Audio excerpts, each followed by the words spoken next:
그 다음에 이제 그 제2품이 이제 강탄이에요. 이러이러한 선업을 전부 쌓아서 부처님은 결국 이 세상에 나오셨다 하는 이야기입니다.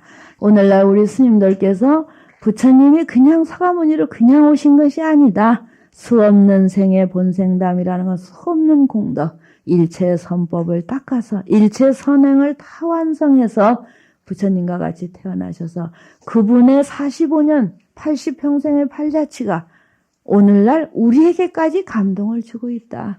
그 감동에 힘입어서 스님들 삭발하셨고 출가의 길을 걸어갔다. 그러면 이 중노릇이 참말로 대단한 의미다. 그런 뜻이 되겠죠.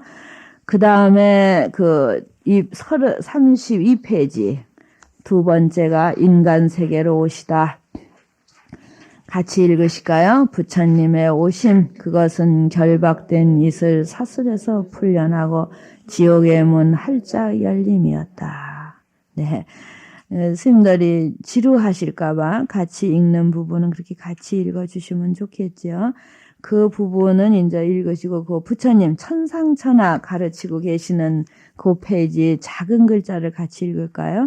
결박된 이들 사슬에서 풀려나고 지옥의 불은 모두 꺼졌고 악의 세계에는 굶주림이 없어지고 죽생들은 두려움 사라졌네. 이 세상 갖가지 병 다 없어지고 미운 사이 서로 애정으로 말하고 시원한 바람분이 말은 기뻐 울었고 사자는 숲속에서 큰 연꽃 한 송이 피기까지 존귀한 님 오심의 인연을 이렇게 노래하였습니다. 이 세상에서 괴롭게 살아가는 모두의 새로운 탄생, 새로운 삶을 기약하는 거룩한 축복이었습니다. 그러니까 부처님이 오신 것이 왜 이렇게 기쁘냐? 그건 지금 말씀드린 대로 일체 중생을 위해서 다생겁내 복덕을 지으신 분이 오셨기 때문에. 우리 도반들도 그렇죠. 저 사람이 오면 좀 편안해지고 뭔가 우리 생활에 그 생기가 나고 즐거워지고 그런 사람이 있습니다. 그러니까 내가 그렇게 되도록 노력해야 되겠다. 우리 스님들께서 천수경을 외우시면 육향이 있죠. 아야향도산, 도산자체절. 그 뜻 아시나요? 아야향하기, 아기자포만, 아야향하탕, 하탕자수. 그게 그거예요, 이거예요. 내가 저 도산 칼날 지역을 향하면 그 칼날까지도 다 없어지고, 칼날은 아주 그 정신적인 괴로움이에요. 서로 아주 그 정신적으로 그냥 견주고 비교하고, 마을 사람들은 뭐 그냥 부자다 서로 하고, 우리 스님들은 저 사람이 잘났나 내가 잘났나. 제가 아까 책상 위에 불교를 하자는 그런 말씀인데 저도 마찬가지예요. 내가 잘났나 저 사람이 잘났나. 자기를 뒤다보고 수행 중 노릇을 해야 돼요. 아유 또 못된 생각하네. 또 못된 짓 하네. 그래서 털어버릴 때 그로부터 벗어날 수가 있어요. 근데 보통은 그걸 덮어쓰고 누가 잘났네 내가 잘났네 못 벗어나는 거예요. 근데 그걸 탁 책상에 갖다 놓고 또 중생 업보가 발동했구나. 그러면은 그게 탁 깨져버려. 깨지는 순간에 참으로 편안해져요. 그래 편안해지면서 모두를 존중할 때 내가 향할 때 칼날 지옥이 없어지고. 악인은 뭐예요? 항상 헐떡거리잖아요. 채워지지 않아서. 우리가 밤낮 욕구불만이에요. 불평불만이에요. 다 벗어놓고 온 사람 불평불만이 있을 게 뭐 있어. 내가 하나 하심하고 내가 하나 남을 받들면은 그대로 극락세계인데 그게 그거거든요. 악의 세계. 내가 감으로써 악의 세계 없어져 지이다 하는 걸. 지옥은 뭐예요? 참 육체적인 고통. 막 보이는 고통들이. 지옥은 고통의 상징이니까. 어떻게 하면 나 때문에 저 사람이 고통을 불러일으키는 게 아니라 나로 인해서 저 고통을 없게 해주고. 아까 보살의 대자비, 대수고가 그런 정신이죠. 그런가 하면은 축생은 뭐의 상징이죠? 어리석음. 그 모든 것이 어디에 뿌리를 두고 있느냐? 어리석음에 뿌리를 두고 있어요. 예, 축생과 같은 어리석음. 그러니까 내가 축생을 향해 가면 그거는 지혜가 나지다. 그러니까 동물은 어리석음이에요. 그 제가 그 전에 강아지를 하나 키울 때 보면 어디가 다쳐갖고 와서 소독약을 발라주려고 10번을 하면 10번을 다 으르렁거리고 손을 못 대게 해요. 그 아이 같으면 알아들을 거예요. 너 약 발라주려고 그런다. 동물은 그걸 못 알아듣고 으르는 거야. 그래서 마지막엔 그래 너는 개다 개야. 참 개 동물로 어리석. 그리고 제가 이제 손을 들고 말았는데 동물의 상징은 어리석음이에요. 그러니까 우리가 동물처럼 어리석어서는 안 된다 이 말이죠. 그것이 천수경 날마다 외우십니다. 선원에서는 잘 안 외우시지만요. 그게 6가지 육향이라고 그래요. 내가 6가지 악업을 세계에 향할 때 나로 인해서 그 6가지 악업이 없어지이다. 또 행선축언하시죠. 내 이름을 듣느니 내 모습을 보느니 보리의 마음을 바라게 해지이다. 그런 정신에서 우리가 살아야 되는 거예요. 근데 그것이 말로만 흘러가고 우리 눈앞에와 닿지 못할 때 불교는 불교로서 힘을 잃는다. 그러니까 부처님이 오신 것이 왜 이렇게 기쁘냐? 모든 고통을 멸해 주실 수 있는 그러한 힘을 갖고 오셨기 때문에 하는 것이 여기에 나타납니다. 그래서 34페이지에 보시면 만생명의 행복을 위해서 부처님이 오셨다. 거기에 34페이지 밑에 작은 글을 같이 읽으십니다. 하늘에서는 감로의 빛 뿌리고 땅에서는 미묘한 샘물 솟아올랐네. 마른 나무에 꽃 피어남이고 집 나간 아들 돌아옴이네. 만생명의 행복과 평화와 기쁨을 위해 님은 이 세상으로 오셨네. 그 제일 끝에 보면 위의 개송은 차바함경에 나온 개송이다. 그래 그 경전 기록을 밝히고 있습니다. 그래 이제 이런 것을 스님들이 좀 이제 그 게으른 마음이 내실 때 부처님이 이렇게 오셔서 그 발자취를 우리가 따라간다 하시면 되고, 아까 그 앞장에 천상천하 유화독전 그 모습이 있죠. 다 아시는 이야기입니다. 천상천하 유화독전. 그 다음이 3계 계고, 3계 중생이 다 괴로움에 빠져 있구나. 아당한지 내가 마땅히 저 중생들을 편안케 해주겠다. 부처님 천상천하 하시면서 하신 말씀이 어쩌면 모든 중생은 다 저렇게 괴로움에 허덕이고 있을까. 번뇌 탐착을 여의지 못하는 우린 괴로움. 불평 덩어리인 거예요. 근데 저 사람들을 다 만족하게 해줘야 되겠다 하는 것이 부처님 탄생의 첫 마디입니다. 그것이 장아함경 속에 이제 나오는 말씀이에요. 그러니까 우리는 부처님을 믿음고 그분을 그 존중함으로 해서 내 스스로가 괴로움으로부터 벗어나야 돼. 그렇지 못하면 어느 누구도 그 괴로움으로부터 벗어나게 할 수 없는 것이 이제 그 현실이죠. 그래서 이제 그런 말씀이 있습니다. 그런 것을 같이 이제 읽어주시고요. 36페이지로 이제 넘어가시면요. 부처님이 오신 것은 이제 그 인천의 스승으로서 또는 모든 이의 이제 괴로움을 이렇게 벗어나게 하기 위해서 오셨는데 그 오신 모습이시죠. 길 잃은 중생을 뿌리로 삼아 대비물로 적셔 시들지 않게 하는 부처님이시여. 이런 것은 이제 그 보현 행언가 중에서 찾았다 이런 것인데 부처님이 오신 이 그 상황을 지금 설명하고 있는 거예요. 우리가 천상천하 유화독전 3계 계고 아당한지 부처님 왜 오셨느냐?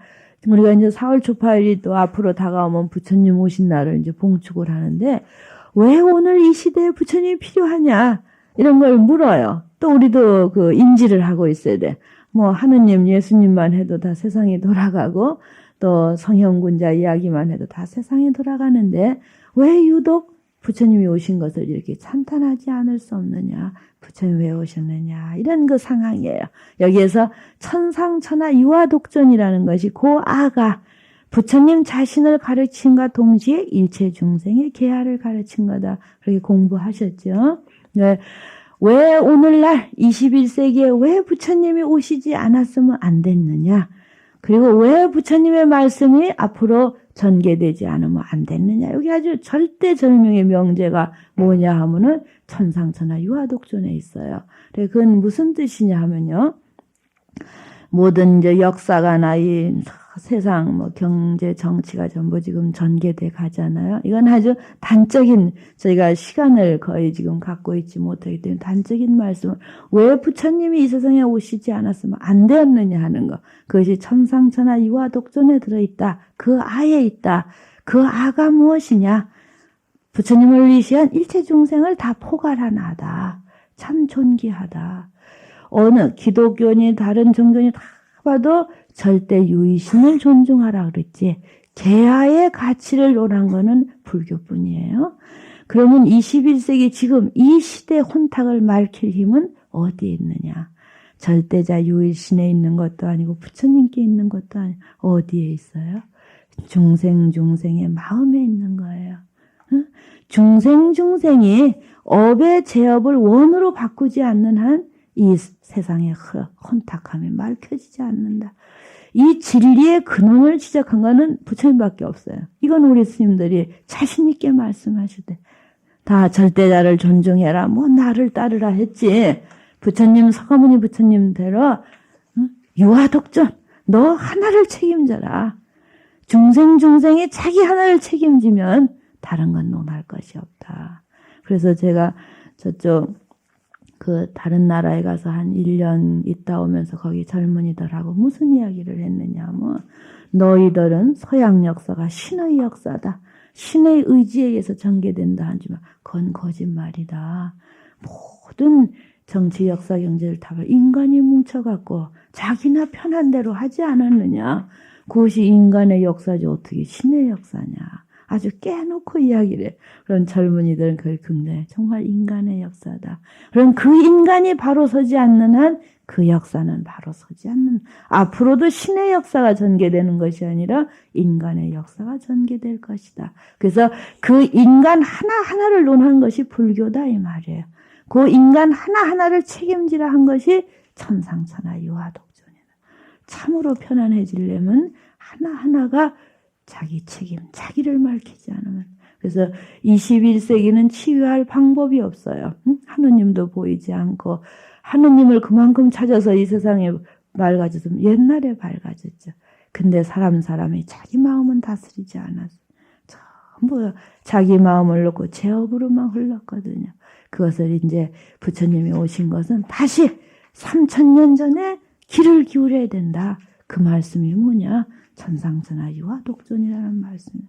너를 책임지고 너를 갈무리할 때 이 시대가 맑아진다. 그런 말씀이에요. 이해하시겠어요? 그래서 부처님이 오신 것이 기쁘고 앞으로 불교가 역할이 있다. 그러기 위해서는 현재 우리가 바로 서지 않으면 안 된다. 그렇죠? 한 단락을 더 해야 되는데 그래서 그 다음을 이어서 말씀드리면은요. 그 39페이지, 38페이지부터 삼신사상이 나와 있어요. 사실 불교의 삼신사상은 여기서 나올 대목은 아닙니다. 이거는 대승불교가 확립되면서 삼신으로 이제 정립이 되는데 부처님을 설명하기 위해서 이 책이 이제 미리 이끌어다 놨기 때문에 이제 설명을 드리는데요. 원래는 서가모니 부처님 한 분이시죠.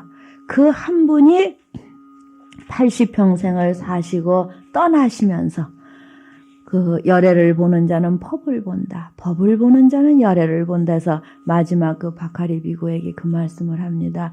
바카리 비구가 아주 병이 들어서 내가 죽기 전에 부처님을 한 번만 뵀으면 그 부처님 계신 그 왕사성을 기원정사를 향해 오다가 도중에 못 왔어요. 그래서 어느 대장간 집에 가 누워 있으면서 제자를 보내죠. 가서 기원정사에 가서 부처님께 이렇게 일러라. 참으로 부처님을 죽기 전에 한 번만 뵙고 죽었으면 좋겠는데 힘이 붙여서 못 가는 제자가 부처님을 뵙고자 한다 해라. 그 말을 듣고 부처님이 단숨에 달려가십니다. 달려가셔서 그때 하신 말씀이 이 늙어가는 나의 모습을 보려고 하지 말아라. 열애가 설한 진리를 보고 캐치하면 그것이 바로 열애, 부처님을 보는 것이다. 아주 유명한 말씀이에요. 법을 보는 자 열애를 보고 열애를 보는 자 법을 본다. 그래서 그 법이라고 하는 것이 뭐냐 하면 영원성에 불타다. 그래서 부처님이 돌아가시고 나서 그 진리의 세계, 영원불변한 진리의 세계가 법신물로서 이제 형상화되는 겁니다. 천상천하 유화독존 태자 스스로 존귀하다는 의미로 국한해서 짚어야 할 경계가 아닙니다. 하늘과 땅이 열린 이래 가장 귀하고 빛나는 존재는 오로지 사람이다 라는 인간 자존의 확인입니다. 인간 모두는 어떠한 차별도 없이 평등하다는 절대의 진리를 최초로 밝힌 인간 선언입니다. 이른바 인권 선언이다, 자유다, 민주다 바라는 근대적음의 자의식을 훨씬 뛰어넘은 인간 해방의 노래였습니다. 태자는 마야 부인의 오른쪽 옆구리에서 나고 갓난 태자로 나 홀로 존귀하다 했습니다. 이에 대한 고전적인 해설이나 서술 태도에 매달려 지나치게 신비성을 주장할 이유는 없습니다. 그렇다 해서 부처님은 역시 처음부터 부처님이시라는 사실을 잊어서도 안 됩니다. 참으로 부처님은 이 사바세에 태어나면서 벌써 인간의 천부조천음을 확인 선포함으로써 위대한 첫걸음을 더 위대하게 했던 것입니다. 이 부분이 굉장히 중요합니다.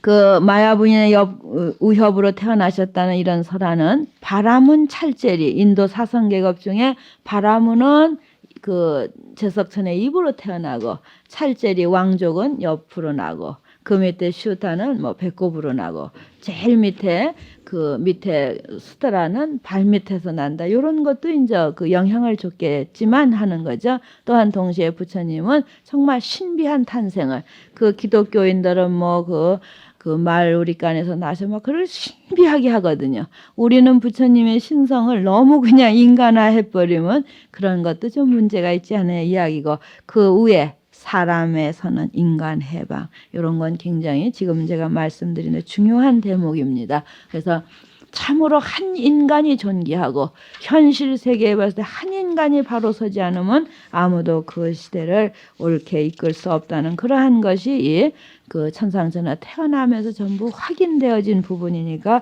그 부분을 스님들이 잘 외워주시고요. 43페이지에 인생을 고뇌하며 간조하며 그 사문유관 이야기가 나옵니다.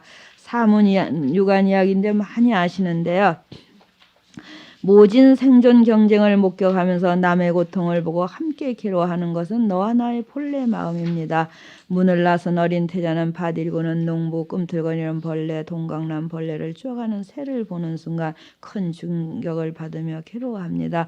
남의 고통을 통해 맑은 동심의 고뇌의 뿌리가 뾰족히 살아난 것입니다. 부처의 길로 나서는 제1보이기도 한 그 괴로움의 의미부터 생각해 봅니다. 요게 일체 계고 또는 사바세계를 가민이라고 하죠. 우리가 사는 세계는 참고 견디지 않으면 안 된다. 저는 어제부터 우리 사민이 스님들 뵈면서 각자 자기 생활 하시다 이렇게 모이면 저 얼마나 힘들까 하는 걱정이 자꾸 돼요. 그 자선 시간도 어려우실 거고 이런 강의 시간도 어려우실 거고 참 그 어려우시겠다 이런 생각인데 스스로가 택한 길이잖아요. 누가 이 길을 가라 해서 오신 분은 아닌 거예요. 그러면은 스스로가 택한 사람답게 이제 간조할 줄 알아야 되는데 현실이 괴롭다는 걸 부처님 간조하신 거예요. 그래서 저희들이 그 불교를 공부하고 배울 때 불교라고 하는 것은 어떤 이념이나 이상으로부터 내려온 종교가 아니라고 해요. 그건 뭐냐 하면은 현실로부터 시작했다.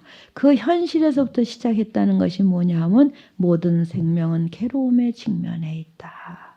그래서 이상을 논한 것이 불교가 아니고 이념으로 시작한 것이 아니라 현실의 모든 중생이 괴로워하는 것. 그래서 모든 생명이 공통적으로 갖고 있는 개념이 뭐냐면 괴로움에 대한 개념이에요. 모두가 그 부족한 것을 갖고 괴로워하거든요. 그래서 여기에서는 부처님이 태자로 계시면서 그 출가하기 전 단계의 사고를 그려놓은 거예요. 어떠한 그 생각들이 출가 동기로 이어졌을까? 그 첫째가 왜 모든 중생들은 이렇게 괴로움에 허덕이지 않으면 안 되냐? 사실 그 시다태자 자신은 굉장히 유복하고 괴로움을 모르고 아무것도 부족할 게 없는데 사문유관이라고 하는 계기를 통해서 그 병자를 보고 늙어가는 사람을 보고 죽는 자를 보고 그래서 이 세상이 나 혼자 즐거워갖고 나 혼자 만족해서는 결코 즐겁거나 만족할 수 없다는 현실에 눈을 뜨죠. 그리고 그 춘번기 농번기에 나와가지고 이래 보니까 장 왕자로서 호의호식하다가 농부들의 모습을 보니 왜 저렇게 짐승처럼 뼈 빠지게 일을 해야 되느냐. 지금 저는 그 거리를 가보면 지금 제가 사는데 제일 가까운 데가 그 경동시장이라는 게 있습니다. 서울의 야채 등 모든 것이 가락시장 아마 다음으로 아니면 거의 두 군데 그 유명한 시장이 가락시장하고 경동시장인데 거기에 저희 수행관에서 장을 보러 가면 새벽 3시에 갑니다. 새벽 3시, 4시에 가면 그 사람들은 벌써 2시부터 그걸 하다 이제 여는데, 겨울에 가보면 저는 거기 가서 그렇게 느끼는 바가 많아요. 그래서 한 번은 그 불교 방송을 하면서 경동시장에 새벽에 가서 서보라. 인간의 삶이 얼마나 고뇌이고 부처님의 중중무진 세계가 경동시장에 벌어지는 거예요. 큰 가게서부터 심지어 막 그 구멍가게까지. 구멍가게도 못한 사람 뭘 하냐면은 오며 가며 거리에서 밀고 다니면서 팔아요. 그러면 그 밀고 다니면서 파는 사람들을 그 배달해 주는 사람들이 소리 지르고 욕을 하면서 갑니다. 길 비키라고. 그러면 이리 비켰다 저리 비켰다 해서 가고, 천차만별한 인간 세상이 그 경동시장에 가서 스님들이 수행을 하시면은 인간 세계가 고뇌로고 하는, 그러면서 그 사람들이 그걸 일생의 업으로 하고 삽니다.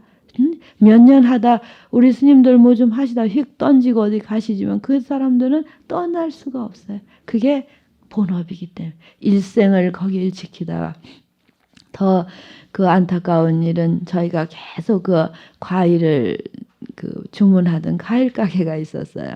그 과일 가게 부부가 하는데, 아들 둘을 키우면서 부부가 하는데, 참 절에는 자주 나오지 못하도 풀자예요. 과일 배달해다 놓고 딱 합장하고 가고 이러는데, 지난 그 대보름날 저녁 새벽에 그 예불을 하고 나오니까 누가 그 보문 과일집이라 하면서 다녀갔대요. 근데 불이 나갖고 보살이 죽었다 가는 거예요. 너무 믿어지지가 않아서 이제 운전을 해갖고 가게를 가보니까 경찰이 지키고 있고 싸놨던 과일이 다 불타버리고, 그리고 그 고대병원으로 옮겨갔다 해서 또 영안실로 가보니까 거기 보살이 그 영안실에 있는 거예요.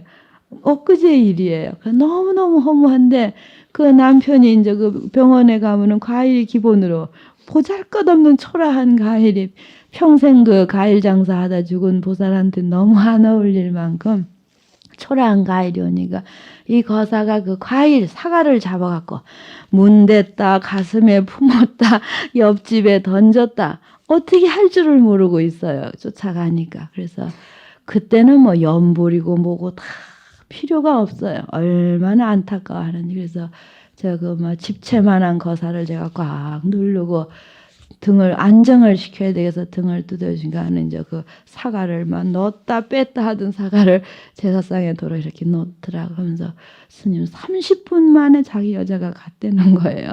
그러니까 대보름날 그걸 다 걷어치우고 여자 방에 들어간 사이 자기는 그 리아카 같은 데서 소주 반병을 먹는 사이에 불이 났는데, 그게 이제 유독가스가 2층으로 올라와서 질식사를 해버린 거예요. 이렇게 허무한 일이 이 세상에 있느냐 해서 참 가슴 아픈 일인데요. 그리고 뭐 집이 탔으니까 갈 데가 없고 영안실로 있다가 얼른 가버렸어요. 그런데 그 평생 이런 잡담을 해서 너무 죄송한데 이게 현실 세계예요. 그 과일 가게 한 너무 초라한 과일을 서너 접시 해서 우리 학인 스님들이 그 제기 접시를 가가지고 그 일회용에다 차려놨길래 제기 접시를 갖다 놓고서는 과일이랑 뭐 어가를 갖다 잘 차려줬어요. 잘 차려줘 연부를 해주고 왔더니 초상을 치르고 이제 그 제기 접시를 갖고 왔더라고요. 갖고 와서 인생이 허무해서 이제 못 살겠다는 거예요. 그러면 뭐 제사도 지나기도 싫고 그렇다고 이제, 그래서 이제 그 거사를 위로하고, 그리고 제가 이제 떠내 보내고 가만히 그 뒤에도 이제 이야기가 많습니다만, 제가 느낀 게 뭐냐 하면은 그 보살이 저 시골서 올라와서 30평생을 그 가게를 지켰다는 거예요. 절에도 한 번 못 나올 정도로 그 가게를 지키고 그냥 그러고 가버렸어요.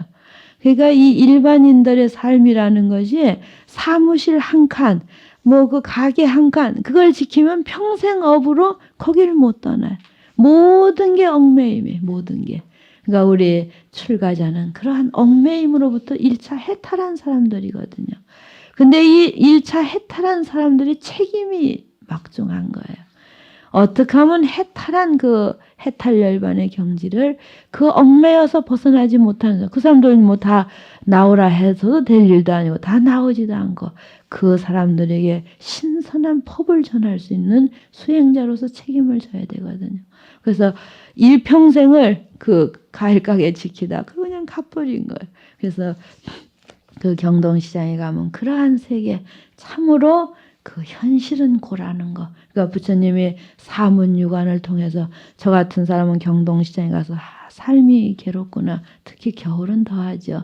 막 얼을까봐 그랬는데 부처님이 태자로서 동서남북의 문을 나가서 그 당시의 괴로움에 그 젖어 있는 삶을 보지 않았느냐. 그리고 어떻게 하면 저 괴로움으로부터 벗어날 수 있어요. 이걸 고뇌한 겁니다. 그러니까 자기 하나의 호의호식을 고뇌한 것이 아니라 앞으로 왕위를 받을 책임자로서 인생 생명의 본원에 대해 어떻게 하면 저 모든 괴로움으로부터 모두가 편안해질 수 있을까?